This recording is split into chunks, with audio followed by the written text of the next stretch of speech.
안녕하세요. DSP 연구실 석사과정 이유지입니다. 오늘 제가 여러분께 Paper You Should Read 2024년 4분기에 소개해드릴 논문은 Fractal as Pre-training Dataset for Anomaly Detection and Localization이라는 논문으로 올해 12PR 워크숍에 공개된 논문입니다. 해당 논문의 경우에는 이미지 이상치 탐지에서 사용되는 Pre-training Backbone 모델들에서 이미지넷 Pre-training에서 벗어나서 프랙탈 이미지를 Pre-train으로 사용해서 이미지 AD에 적용해보는 연구를 다루고 있습니다. 오늘 발표의 순서는 일반적인 발표와 동일하게 Overview, Background, Purpose, Method, Experiments, Conclusion 순으로 진행되겠습니다. 먼저 Overview입니다. 오늘 제가 소개해드리는 연구에서 문제점으로 삼고 있는 부분은 바로 데이터셋 부분입니다. 저희 연구실에서 계속 소개해드리고 있는 분야인 Industrial Anomaly Detection에서는 Pre-training 모델들을 사용하는 경우가 많은데요. 이런 프리트레이닝 모델을 사용하기 위한 대규모 데이터셋 확보의 어려움을 문제점으로 삼고 있습니다. 실제 이제 기업에서 이런 프리트레이닝 모델을 사용하기 위해서는 이런 데이터 보안이나 개인정보 규제가 매우 심하고 높은 데이터 수집 비용과 라벨링 비용 때문에 이런 대규모의 데이터셋을 직접 구축하고 프리트레인 하는 데 문제가 있다고 말하고 있는데요. 그리고 이러한 라벨링 비용뿐만 아니라 백본 모델 같은 경우에는 현실적으로 자연의 이미지, 현실적인 이미지인 이런 이미지넷 데이터에 이런 프리트레인이 되어 있는데요. 이런 프리트레인된 대규모 데이터셋 같은 경우에는 상업적 사용이 제한되기도 하고, 그리고 이제 실제 산업 분야에서 사용하기에는 이런 디스트리뷰션이 달라서 편향성을 갖고 있다고 또 볼 수 있습니다. 그래서 이번 연구에서 제안한 방법 같은 경우에는 프랙탈 기반 데이터셋을 직접 생성하고 활용하는 데 초점이 맞춰져 있습니다. 프랙탈 이미지라고 하면은 이런 수학적 모델을 기반으로 생성된 복잡한 기하학적 구조의 이미지를 말합니다. 이러한 이미지 같은 경우에는 대규모 데이터 라벨링의 비용이 따로 필요 없이 자동적으로 생성된 추상적인 데이터셋을 프리트레이닝에 사용을 하고 있습니다. 추가적으로 이런 피처 익스트랙 이렇게 만들어낸 프랙탈 기반 데이터셋을 이용해서 프리트레인 백본이라 불리는 이런 피처 익스트랙터를 개선해서 프랙탈 이미지를 활용한 기존 이미지넷 기반 프리트레이닝 모델들 대비해서 어노멀리 디텍션이나 세그멘테이션 성능을 향상시켰다라고 이해해 주시면 되겠습니다. 다음은 연구를 이해하기 위해서 알아두면 좋을 백그라운드에 대해 설명해 드리도록 하겠습니다. 먼저 어노멀리 디텍션 분야에 대해 간략한 설명을 해드리도록 하겠습니다. 어노멀리 디텍션 분야에는 정말 다양한 분야들이 있는데요. 그 중에서 특히 프리트레이닝 모델을 백본으로 사용하는 이런 연구들이 있습니다. 일괄적으로 묶어서 피처 인베딩 베이스드 메소드라고 한번 정리할 수 있겠는데요. 피처 인베딩 베이스드 메소드 같은 경우에는 앞서 말했던 프리트레이닝 백본을 이용해 피처 익스트랙터로 사용해서 그 중간 피처나 아니면 최종 피처를 뽑아가지고 이를 사용하는 메서드입니다. 이런 뽑힌 피처 인베딩을 이용해서 정상과 이제 쿼리 즉 인퍼런스하는 대상의 거리를 재거나 아니면 분포 차이를 통해서 이런 어노멀리 디텍션을 진행하는 모델이라 보면 되겠는데요. 가장 큰 단점이라고 하면은 결국에는 프리트레인한 데이터셋, 주로 이미지넷 데이터셋이 되겠는데 이게 이제 인퍼런스 이미지 간에 결국 분포 차이가 존재하기 때문에 이로 인한 성능 저하가 발생을 하게 됩니다. 현재 장표에 관련된 피처 인베딩 베이스 메소드 방식 중 저희 연구실에서 진행한 세미나들을 이제 링크를 걸어놨는데요. 궁금하신 분은 한번 확인해 보시면 좋을 것 같습니다. 다음은 Pre-trained Feature Extractor에 대해서 설명드리도록 하겠습니다. 제가 일반적으로 딥러닝 모델에서 말하는 Pre-trained Feature Extractor라는 경우에는 결국 대규모 데이터셋, 이미지에 있어서는 계속 앞서 언급되는 이미지넷 데이터셋이나 아니면 라이온과 같은 큰 데이터셋에 학습된 모델을 말합니다. 해당 모델들을 사용하는 이유는 자연의 일반적인 이미지에 대해서 많이 학습이 되어서 강력한 일반화 성능을 제공하기 때문인데요. 이상 탐지에서는 이런 모델들을 이제 티처 스튜던트나 메모리 뱅크와 같은 다양한 방법론 등에서 백본 모델로 사용을 하게 됩니다. 앞서 조금 언급해드리긴 했는데 이런 데이터셋을 사용하는 프리트레인 피처 익스트랙터의 한계로는 결국에는 이미지넷 같은 경우에는 상업적 사용이 제한되기 때문에 이런 실제 인더스트리얼 AD에서 사용하기에 한계가 있고요. 또 다른 대규모 데이터셋인 뭐 80밀리언 타이니 이미지나 JFT 300밀리언도 동일하게 이제 사용이 불가능하다는 조건이 딸려 있습니다. 추가적으로 산업적 이상 탐지에 있어서 이런 이미지넷과 같은 자연 이미지 기반의 프리트레이닝 데이터셋 같은 경우에는 어, 일단 이미지가 존재하는 디스트리뷰션 자체가 많이 다르기 때문에 이를 그대로 산업 이상 탐지에 사용하는 것은 한계점이 존재하게 됩니다. 프랙탈 이미지 같은 경우에는 프랙탈 구조로서 많이 들어보셨을 텐데요. 프랙탈 이미지는 수학적 공식, Iterated Fucation System을 기반으로 생성되는 기하학적 구조입니다. 무작위성이 아닌 수학적 규칙에 기반하여 생성이 된 이런 구조인데요. 다양한 복잡성과 패턴을 지닌 데이터셋을 직접 만들어낼 수 있다는 것이 이런 프랙탈 이미지 데이터셋의 가장 큰 특징입니다. 추가적으로 앞선 이런 프리트레인 데이터셋에 사용되는 이미지넷과 같은 모델들은 일단 자연의 이미지다 보니까 이거를 구축한 데이터셋의 라이선스에 따라서 상업적 사용이 많이 불가능하기도 한데 이는 이런 법적 문제를 피해서 대규모 데이터들을 쉽게 확보할 수 있다는 점이 가장 큰 장점입니다.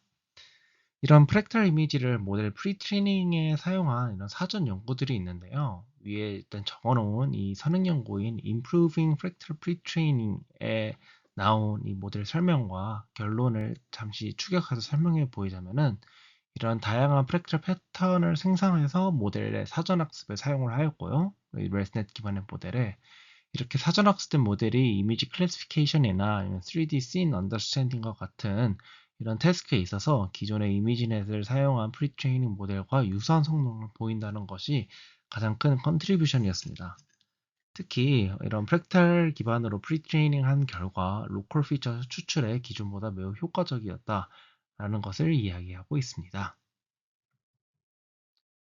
다음은 오늘 제가 소개하는 논문인 Fractal as Pre-training Dataset for Anomaly Detection and Localization이라는 논문에서 제안하는 방법론에 대해서 간략히 설명해 드리도록 하겠습니다. 오늘 제가 소개하는 논문은 워크숍 페이퍼다 보니까 어, 그렇게 크게 설명해 드릴 프로포스 메소드가 많지는 않습니다. 단순히 프랙탈 이미지의 생성 방법을 설명해 드리고 그를 기존의 이제 프리트레인 백본 모델들을 사용하는 모델의 프리트레이닝 데이터셋으로 사용했다가 주 컨트리뷰션이기 때문에 이 프랙탈 이미지를 생성하는 방법에 대해서만 간략하게 설명해 드리도록 하겠습니다. 프랙탈 이미지를 생성하기 위해서는 이 Iterated Function System을 설명드려야 될 것 같습니다. 이를 줄여서 IFS라고 부르는데요. 이는 선형 변환과 평행 이동을 반복적으로 적용하여 복잡한 기하학적 구조를 생성하는 시스템을 의미합니다. 기본 구조 같은 경우에는 S는 오메가 i, pi 형태로 나타낼 수 있고 i는 1부터 n까지 형태로 나타낼 수 있겠습니다. 여기서 오메가 i 같은 경우에는 ai와 pi로 나누어져 구성하게 되는데요.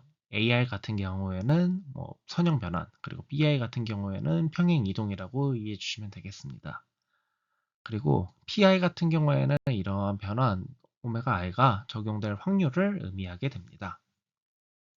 이제 해당 IFS의 각 구성 요소를 조금 더 자세히 설명드리겠는데요. 먼저 선형 변환 AI에 대해서 설명드리겠습니다.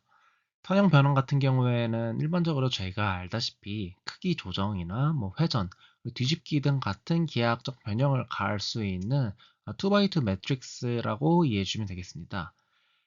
어, 이런 선형 변환 같은 경우에는 해당 행렬의 특이값, SVD를 통해 나온 이런 특이값들이 0과 1 사이의 범위에 있어야 합니다. 그렇지 않은 경우에는 1보다 클 경우에는 너무 변환의 과정이 복잡해서 수렴하지 않고 또 너무 작게 되면은 그 특징이 잘 드러나지 않아서 이 변환의 크기를 조정해서 안정적으로 수렴할 수 있도록 조정을 해줘야 됩니다. 그 다음 BI 텀에 대해서 보자면 평행이동 BI 같은 경우에는 변환된 점의 위치를 이동시키는 이런 펑션인데요. 이를 통해서 트랙터 전체의 위치를 조정해 주게 됩니다. 트랙터 같은 경우에는 뒤에서 후술하겠지만은 이러한 선형 변형과 평행 이동을 반복적으로 수행해서 나타낸 결론적인 이 프랙탈 구조 이 자체를 트랙터라고 이해해 주시면 되겠습니다. 그리고 PI 같은 경우에는 각 변환이 얼마나 자주 사용될지를 결정되는 이 확률이라고 이해해 주시면 되는데요. PI 같은 경우에는 이 Determinant AI 좀 비례해서 변환이 크면 클수록 더 높은 확률을 가지게 됨을 알 수 있겠습니다. 그리고 이런 IFS를 몇 번 반복할지, 즉 함수의 개수를 몇 개 사용할지에 대한 n 같은 경우에는 n이 많으면 많을수록 패턴이 더 복잡해지고 다양해지겠지만 실험적으로 정했을 때는 n은 2에서 8 사이로 설정을 했다고 저자들은 이야기를 하고 있습니다. 지금까지는 IFS의 구성 요소에 대해 알아보았고요. 이런 IFS를 적용시켜서 결국에는 attractor, 즉 이런 프랙탈 구조를 만들어내는 반복 구조에 대해서 설명해 드리도록 하겠습니다. 초기에는 랜덤한 점 집합 x0를 정의해 주게 되고 그 다음에 매 반복 단계에서 오메가 ix를 확률 pi에 따라 계속 적용을 시켜주면 됩니다. 이때 결국에는 새로운 점 집합 xn 플러스 1이 매 반복 단계에 새로 정의가 될 텐데요. 다시 그를 이 반복 단계에 넣어서 오메가 i를 적용을 시켜줘서 이 확률적으로 계속 이 변환을 시켜준다라고 이해해 주면 되겠습니다. 이런 반복 과정이 매번 진행이 될수록 결국에는 attractor라는 고유한 기하학적 구조로 이 점들은 수렴을 하게 됩니다. IFS를 통해 만들어지는 attractor가 좋은 기하학적 구조를 갖기 위해서는 두 가지 수학적 조건을 만족시켜야 됩니다. 먼저 첫 번째로는 앞서 얘기했긴 했지만 선형 변환 AI에서 나오는 특이값 시그마 1과 시그마 2가 모두 0과 1 사이에 존재해야 된다는 겁니다. 이러한 조건을 만족시키는 방향으로 이 선형 변환을 시켜줘야지 그렇지 않게 된다면은 점들이 수렴하지 않거나 아니면은 수렴을 하더라도 너무 평이한 이 선형 변환의 결과로 평이한 프랙탈 구조가 만들어지게 됩니다. 고로 이 0과 1 사이 범위 내에서 만들어내야 된다고 이해해 주시면 될 것 같습니다. 두 번째는 이 구조적 다양성 알파에 대한 기준인데요. 알파 같은 경우에는 이 아트랙터의 기하학적 다양성을 측정하는 지표로 볼 수 있습니다. 알파를 정의를 하게 된다면은 매 이터레이션마다 나오게 되는 선형 변환의 특이값들 시그마 1과 시그마 2를 1대 2의 비율로 합쳐준 그 결과물이라고 보면 되겠는데요. 좋은 구조를 위해서라면 이 알파 값이 결국에는 이터레이션 기준인 n에 따라서 2분의 1 곱하기 5 플러스 n과 2분의 1 곱하기 6 플러스 n 사이의 값을 만족시켜야 됩니다. 그렇게 되면은 결국에는 기하학적 다양성을 어느 정도 보장하는 좋은 기하학적 구조인 attractor를 만들 수 있다고 저자들은 얘기를 하고 있습니다. 그럼 이렇게 제한된 프랙탈 구조를 만들어낸 데이터셋을 바탕으로 진행한 실험에 대해서 알아보도록 하겠습니다. 먼저 실험 세팅에 대해서 알아보도록 하겠습니다. 이번 실험 목표 자체는 결국 프랙탈 데이터셋을 만들어서 이를 기반으로 프리트레이닝을 해서 기존의 방법론과의 비교를 통해서 이상탐지 성능이 얼마나 좋아졌거나 아니면 차이가 있는지 알아보는 실험입니다. 이를 위해서 사용한 데이터셋은 엔비텍 AD랑 비자 데이터셋을 이용해서 이상탐지 성능을 측정을 했고요. 어, 어, 이밸류에이션 매트릭 같은 경우에는 이미지 에이어러시, 픽셀 에이어러시, 그리고 AOPRO를 기준으로 측정을 했습니다. 베이스라인으로 사용한 이 모델 같은 경우에는 이미지넷 프리트레인 모델들 중에서 이를 백본으로 사용하는 모델들 중에서 티처 스튜던트 모델 중에서는 RD랑 SFTPM, 메모리 뱅크 같은 경우에는 가장 많이 쓰이는 패치코어랑 패딤, 그리고 플로우 베이스드 모델에서는 패스플로우와 Cflow AD, 그리고 원클래스 AD에서는 판다랑 컷페이스트 모델을 갖고 와서 사용을 하고 있습니다. 그 다음 임플레멘테이션 디테일에 대해 알아보도록 하겠습니다. 프랙탈 이미지를 생성을 할 땐 총 100만 개의 이미지를 생성을 해서 모델을 학습시켜 주게 됩니다. 이 100만 개의 이미지는 총 1000개의 클래스로 분류가 되게 되는데요. 이 1000개의 클래스의 기준은 IFS의 매개 변수 조합으로 정의를 할 수 있겠습니다. 즉 선형 변환 기준의 AI, 그리고 평행 이동 기준에는 BI, 그리고 그 확률인 PI를 기준으로 프랙탈의 클래스가 정의가 된다라고 봐주시면 되겠습니다. 이렇게 총 각 클래스당 1000장의 이미지를 만들고 이게 총 100만 장의 데이터셋이 구성되게 됩니다. 이미지 같은 경우의 사이즈는 256 x 256이고 그레이스케일 이미지입니다. 이렇게 프리트레이닝 모델 아키텍처 같은 경우에는 와이드레스넷 50 모델을 사용하고 있고 이를 학습하기 위해서는 멀티클래스 클래시피케이션을 위해서 크로스 엔트로피 로스를 통해 모델을 학습시켜주고 있습니다. 총 100의 폭 동안 학습을 하고 이미지는 512의 배치 사이즈를 가지고 학습을 해주게 됩니다. 다양한 실험 결과를 리포팅하고 있지만 중요한 장표 몇 가지만 골라가지고 제가 좀 설명을 해드리도록 하겠습니다.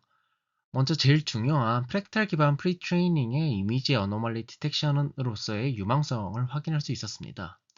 특히 픽셀 수준 이상 탐지, 픽셀 레벨의 URC에서 이미지넷 기반 모델에 근접하거나 조금 더 높은 성능을 보이는 경우도 있었습니다. 프랙탈 데이터셋이 자연 이미지 기반 프리트레이닝과는 달리 세밀한 구조를 학습할 수 있게 도와줬다라고 좀 결론을 내릴 수 있는 좀 유의미한 실험 장표였습니다. 그보다는 이제 그 학습된 웨이트를 분석한 결과를 직접 볼 수 있었는데요. 해당 부분 같은 경우에는 와이드 레슨넷의 첫 번째 레이어에 뽑은 이 구조를 직접 시각화한 겁니다. 이 웨이트를 시각화했을 때 보면은 프랙탈 데이터셋으로 학습된 모델들은 수직선이나 수평선과 같은 기본적인 패턴을 많이 학습을 한 거를 볼 수 있습니다. 이는 프랙탈 이미지가 단순한 수학적 구조로 이루어져 있다 보니까 모델이 처음 단계, 즉 로우 레벨 피처를 주로 학습을 했음을 볼 수 있겠습니다.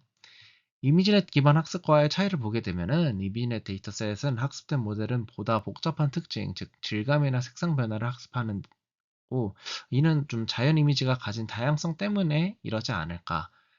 즉 이런 프랙탈 데이터셋과의 차이를 두드러지게 볼 수 있었던 이런 시각화 분석이었습니다.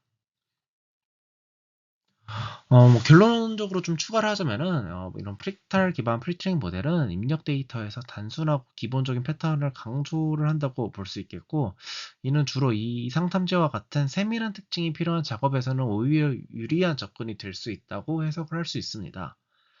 모델이 프랙탈 데이터셋에서 학습한 기본 필터는 이미지넷 기반 필터와는 많이 다르지만 추상적이고 일반화된 특징을 학습하는 데는 유리하다고 볼 수 있겠습니다.